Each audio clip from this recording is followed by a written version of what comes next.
Добър ден, здравейте на всички зрители на подкаста В капана на Подтепето. Днес сме в Епископската базилика в рамките на семинар, свързан с управлението на културното наследство на обекти, които имат нещо общо с нашите ценности, обекти свързани с мозаично наследство и други културни ценности също така бяха засегнати в рамките на семинара.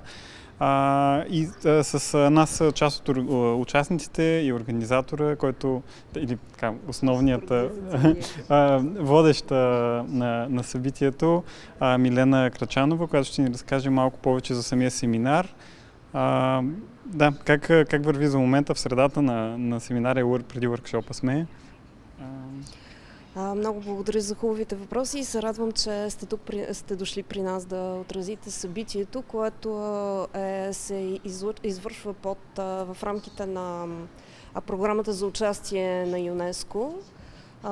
Изключително сме благодарни, че община Пловдив кандидатстваше през Националната комисия ЮНЕСКО за България към Центъра за световно наследство и бяхме номинирани и получихме финансиране, за да реализираме семинар с workshop, който е фокусиран върху мозаичното наследство и по-скоро върху управлението на мозаичното наследство. Може би да кажа няколко думи за самото събитие. Целта на това събитие, както знаете, през 2018 година успяхме да впишем обекта Епископска базилика за серийния обект заедно с още два обекта в индикативната листа на ЮНЕСКО. Целта на нашите усилия е да успеем да включим серийния обект след това в списъка на световно наследство, но за тази цел управлението на обектите с мозаично наследство следва да бъдат в съответствие с общата политика на ЮНЕСКО за управление на световните ценности. За да помогнем за кандидатурата по пътя към ЮНЕСКО, правим този семинар, в който участват участници от 8 държави, намиращи се в Северна Африка и в Югоизточна Европа. Имаме участници от Египет, от Тунис, от Северна Македония, от Унгария и от други държави европейски.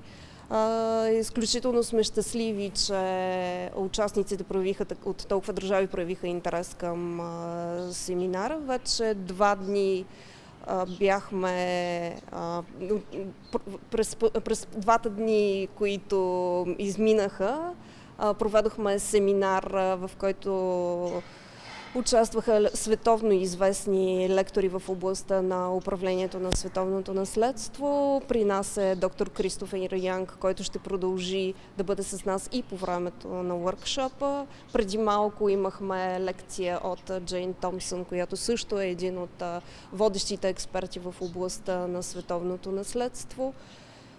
Част от лекторите, които се включиха, бяха госпожа доктор Сара Корт, която е част от екипа на ИКРОМИ на програмата за управление на световно наследство, както и Асканио Д'Андрея беше също при нас. Това като... Да. Мисля, че е достатъчно като обща...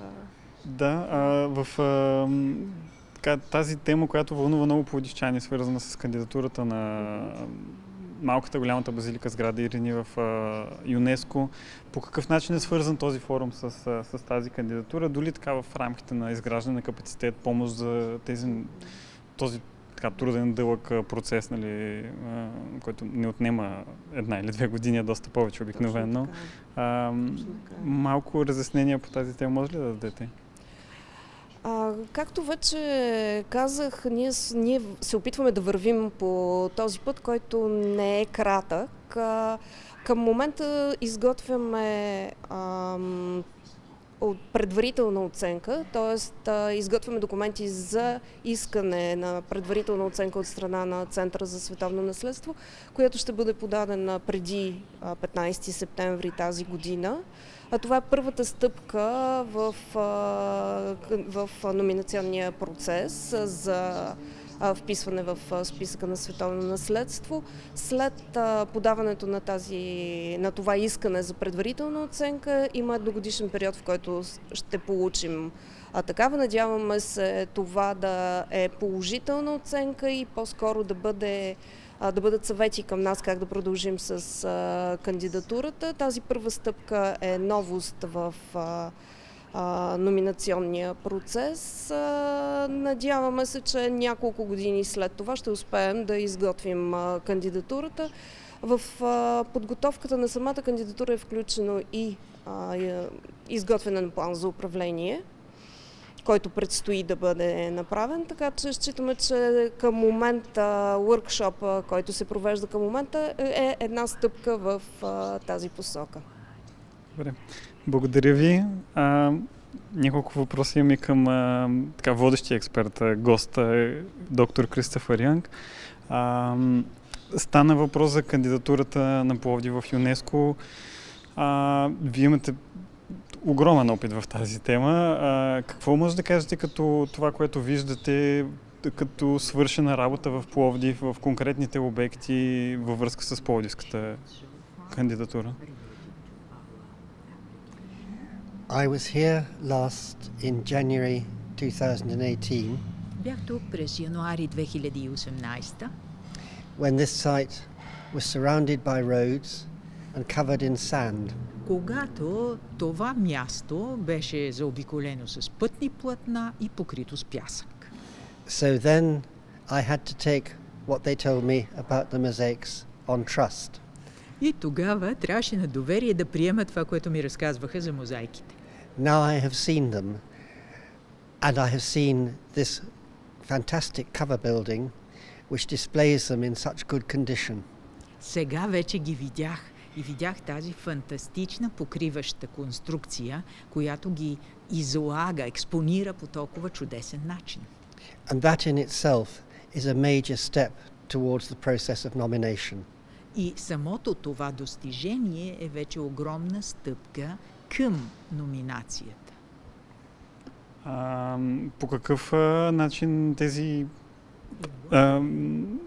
лектори и workshop, който предстои, също биха дали някакви насоки и помощ за кандидатурата? Какво смятате, че и вие може да дадете като съвет за Пловдив, за институциите, за тези, които вземат решения?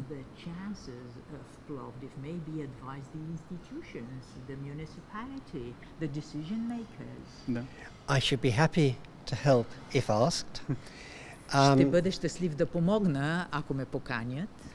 What I can talk about is not mosaics, it's not my specialism.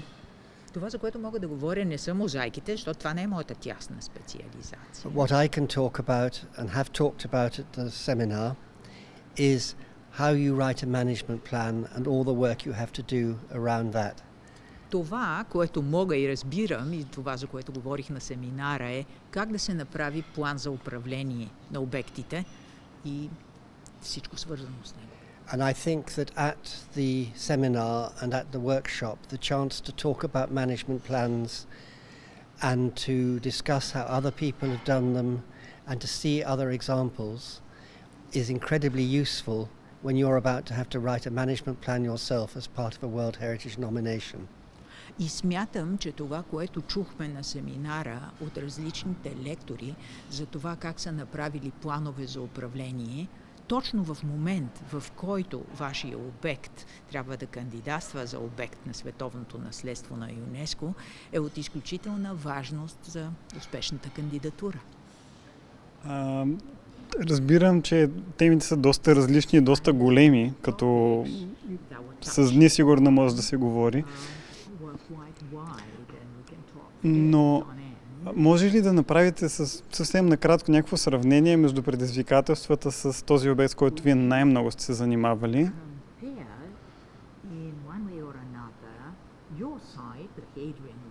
Да.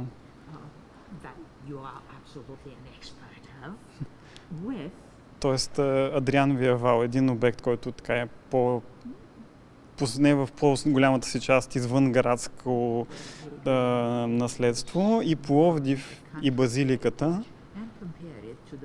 който е в центъра на един жив град. For a start, they're both Roman. Като начало, това са два обекта от римско време. So they are both the results of the Roman Empire. Те са резултати от Римската империя. So there's the same set of Roman values behind the two. Така че за двата обекта стоят едни и същи комплекти ценности. Yeah. And as you say, one is very rural and here is very urban. И както правилно отбелязахте, единия се намира в провинцията сред зелените Моравии, а другия е много градски. But in many ways, what you have to deal with is the same. Но по много начини, по много от нещата, начина по който трябва да бъдат третирани е един и същ.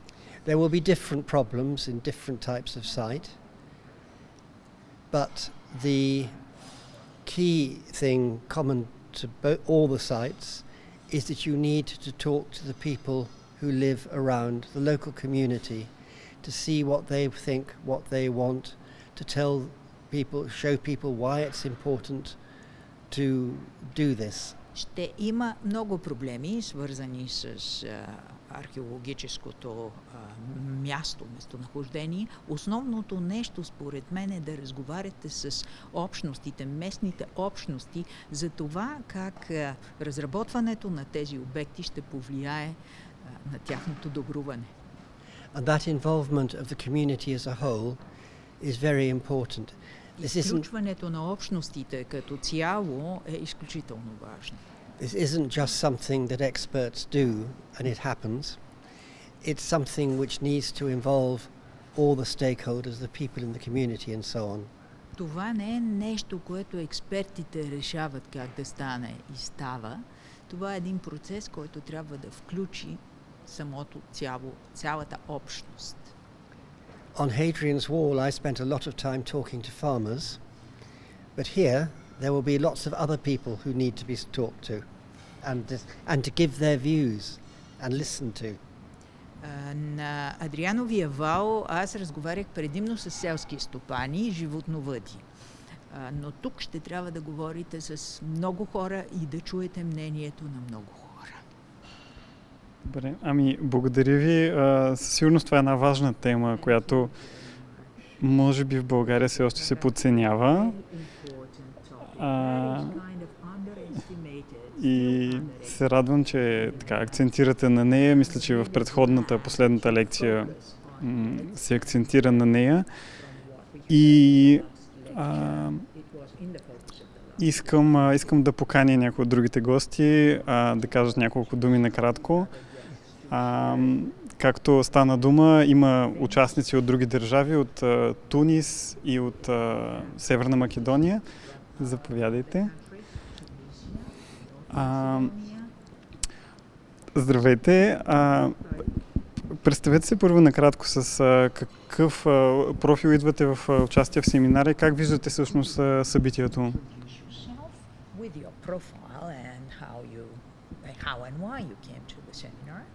Great. I will start by saying that my name is Abir Feres. I'm from Tunisia, and I come from a country who holds the largest collection of mosaics. И съм от държавата, която притежава най-голямата колекция от мозайки. At the Bardo National Museum, we have the largest mosaic in the world. В нашия национален музей имаме най-голямата по размери мозайка в света. They are in very good condition. В прекрасно състояние. But of course other mosaics outside the museum in the open air are in less good conditions, of course. Обаче други мозайки, които са извън музея и са на открито, не са в чак толкова блестящо състояние. So that's why preserving and conserving the mosaics is very challenging and concerns all countries. Ето защо запазването и опазването на мозайките е такова предизвикателство за всички държави. It's very challenging since it's in the framework of a whole strategy aiming sustainability. И е много предизвикателно в рамките на цялостна стратегия, която се стреми към устойчивост. Last September, Bulgaria, the Embassy of Bulgaria in Tunisia, held an exhibition of mosaics. And I was really surprised to know how Bulgaria came to Tunisia, the land of mosaics. Миналата година през септември българското посолство направи една изложба на мозайки в Тунис и аз, когато присъствах на нея, бях толкова изненадана да дойдат българите да представят мозайки в държавата, която е страната на мозайките. So I discovered that there are different types of mosaics and there is a lot to do together in terms of collaboration, communication and conservation. И установих, че всъщност има много различни видове мозайки и че има много голямо място за сътрудничество в областта на опазването, консервирането им и цялостно сътрудничество в тази област. And I have to notice that I'm not an archaeologist. I'm holding a media group, so I'm operating in the sector of media, and we do have a central role in this field. Трябва да кажа, да си призная, че не съм археолог, аз се занимавам с медиите и то тази част на медиите, които точно се занимават с тази област. First, we are here to raise awareness of the importance of our heritage, of what we have and of the importance of its conservation first. На първо място съм на този семинар, за да обърна внимание и да информирам колко е важно това, с което се занимаваме и колко е важно да го опазим. Second, we are here to translate the thoughts of local population who lives around the sites. Второ, да отбележа колко е важно да вземем предвид мнението на хората, които живеят около културно-историческото наследство. And third, we are here, and I hold an online city guide and a platform for a booking platform, and we do create touristic products around these sites that kind of immersive experiences that can raise the awareness of what we have and the importance of what we have in Tunisia, and that can bring additional incomes to a local population. That was a long one. В същото време аз се занимавам с поддържането на един уебсайт, който има за цел да информира за нашето историческо наследство и да създаде цялостно туристическо преживяване за нашите посетители.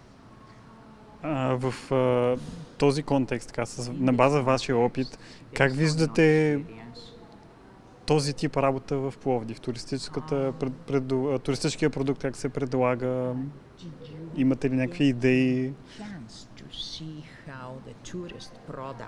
Overall tourist product is offered or marketed in Plovdiv. What are your ideas for improvement, if you have any? Well, I'm here since 2 days. You know, it's in general not enough to get a great idea and details. But of course, Plovdiv, like any city, all over the world, may be a great product to make the promotion for. Си има страхотен продукт, на който трябва да може да направи промоция. Добре, благодаря. Надявам се да е полезен семинара и така да имате добри контакти с всички от всички държави, които са тук на място. И се надявам да има полза абсолютно всички участници. Благодаря за зрителите също, които отделиха време да се поинтересуват от тази така специфична тема. Благодаря за интересния и пълноценен превод. Доста напреднахме с времето и така. Да. Благодаря и до следващия петък с подкаста в капана на Под тепето.